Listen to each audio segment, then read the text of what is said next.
Hello friends, welcome to my YouTube channel. तो आज हम देखने वाले हैं कि केस स्टडी कैसे बनाई जाती है। और आज का जो हमारा टॉपिक है वो है पोस्ट ट्रॉमेटिक स्ट्रेस डिसऑर्डर। तो सबसे पहले हम स्टूडेंट डाटा लिखेंगे, जिसमें name of student, class, date of care started, date of care ended, date of number of case study and area of case study. ठीक, ये तो हमने स्टूडेंट का डाटा लिख लिया जिसने केस स्टडी प्रिपेयर की, मतलब खुद का ही डाटा लिखना है इसमें। फिर biodata of patient. Biodata of patient में क्या लिखेंगे? Name, age, sex, occupation, religion, ward address, date of admission, doctor in charge, diagnosis. उसके बाद लिखते हैं हम चीफ कंप्लेंट।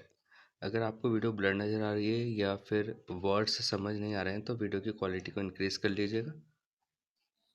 तो चीफ कंप्लेंट लिखेंगे जिसमें स्ट्रेस होगा, post traumatic stress disorder, difficulty concentrating, sleeping और getting along with others, fear होगा। फिर हिस्ट्री ऑफ इलनेस लिखेंगे जिसमें हम present medical history, present surgical history, past medical and surgical history और प्रेजेंट मेंटल हिस्ट्री भी लिख सकते हैं अपन, इसमें ऐड कर सकते हैं क्योंकि ये मेंटल की डिजीज़ है। इसके बाद फैमिली हिस्ट्री, जिसमें नेम ऑफ फैमिली मेम्बर्स, उनके साथ क्या रिलेशन है, क्या ऑक्यूपेशन है, उनका हेल्थ स्टेटस कैसा है। फिर फैमिली ट्री बनाई जाती है जिसमें हम स्क्वायर के अंदर मेल को डिनोट करते हैं, सर्किल के अंदर फीमेल को, और अगर कोई पेशेंट है तो उसे लाइंस ड्रॉ करके डिनोट करते हैं।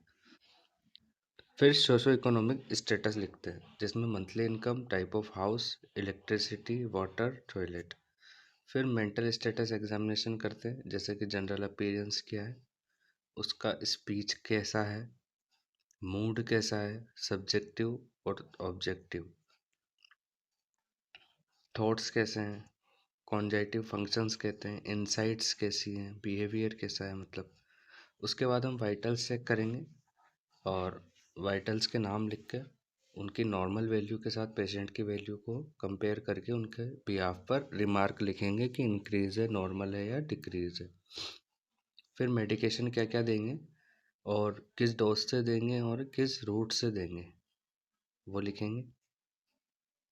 और उसके अलावा हम साइकोथेरेपी भी देते हैं, कॉग्निटिव बिहेवियरल थेरेपी भी देते हैं, ग्रुप थेरेपी भी देते हैं, एक्सपोजर थेरेपी भी देते हैं, टॉक थेरेपी भी देते हैं।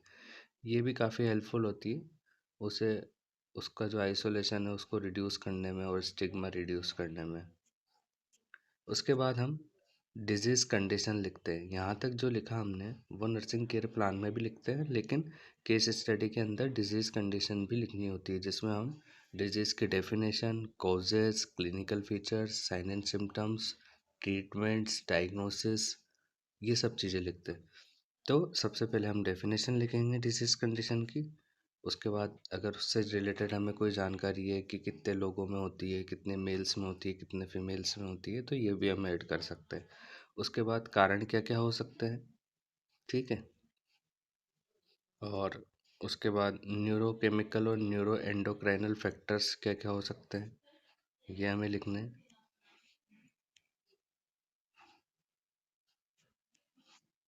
उसके बाद क्लिनिकल फीचर्स लिखने हैं, जैसे कि restlessness, insomnia, aggressiveness, clinical depression, nightmares और भी बहुत सारे।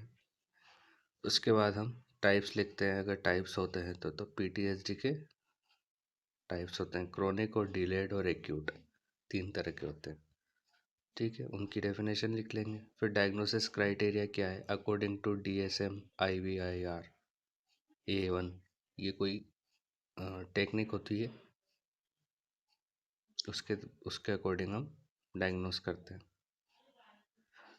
फिर ट्रीटमेंट क्या क्या देते हैं वो लिखते हैं, क्या क्या ट्रीटमेंट देंगे। फिर नर्सिंग डायग्नोसिस क्या क्या करने हैं हमें, उसके बिहाफ पर ही हम आगे नर्सिंग केयर प्लान बनाएंगे।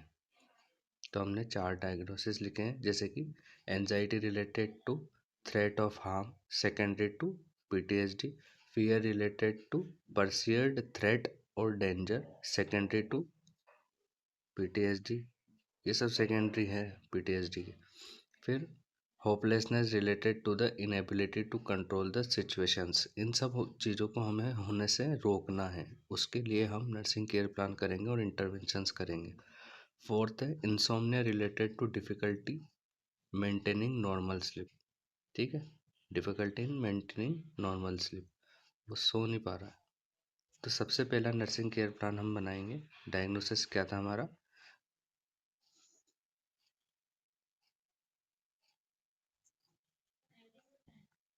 Anxiety related to threat of harm secondary to PTSD. जैसे कि इसमें लिखा है fear related to perceived threat और डेंजर, ये भी लिख सकते हैं अपन। पहले हमने ये लिख लिया, तो पहले ये कर लेते हैं। तो हमें क्या करना है, अल्टीमेटली फियर को रिड्यूस करना है पेशेंट के। उसके लिए कुछ इंटरवेंशंस करेंगे, उन्हीं को इम्प्लीमेंट करेंगे। सेकंड है hopelessness related the inability to control the situations. तो हमें मेंटेन करनी है सेंस ऑफ होप और कंट्रोल, और उसके कंट्रोल को मेंटेन करना है, मतलब उसको पॉजिटिव फीलिंग लानी है कुल मिलाकर। उसके बाद हमारा तीसरा डायग्नोसिस है anxiety related to threat of harm secondary to PTSD.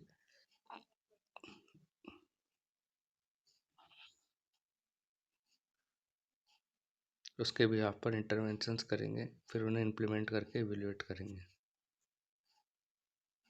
फिर चौथा डायग्नोसिस है हमारा insomnia related to difficulty in maintaining normal sleep. ठीक, तो हमें उनकी नॉर्मल स्लीप को मेंटेन करना है। फिर कॉम्प्लिकेशंस क्या क्या देखने को मिल सकते हैं हमें, जैसे कि reliving the event over and over in thought और in plain. Second, nightmares and sleep problem. Third, becoming very upset when something causes memories of the emotions. ये सब कॉम्प्लिकेशन देखने को मिल सकते हैं। Lack of positive emotions, intense ongoing for और sadness, irritability and angry outburst. बस्ट है ये, है ना, BURST। फिर हेल्थ एजुकेशन देंगे हम, टीच करेंगे उसको, उनको और उनके फैमिली मेम्बर्स को। और इसके बाद आप बिब्लियोग्राफी भी लिख सकते हो, जिसमें हम किसी बुक का मेंशन कर सकते हैं जो मेंटल हेल्थ नर्सिंग की होती है, क्लिनिकल, और उनके पेज नंबर को और उनके पब्लिशर का नाम लिखकर बिब्लियोग्राफी भी लिख सकते हैं। तो ये थी हमारी case study on PTSD. I hope आपको वीडियो अच्छी लगी होगी। अगर आपको कोई चीज़ समझ नहीं आई है तो आप मुझे कमेंट करना, मैं कोशिश करूँगा कि जल्दी से जल्दी आपका रिप्लाई दे सकूँ। और अगर आपको ऐसी ही वीडियोस और देखनी है तो मेरे चैनल को सब्सक्राइब कर लीजिए, जो आपको काफ़ी हेल्प करेगा। और एक बार मेरा चैनल विज़िट करिए, मैंने उसमें लगभग 150 वीडियोस अपलोड की हुई है, case study, nursing care plan, health talk, इन सब चीज़ों पर। Thank you for watching my video.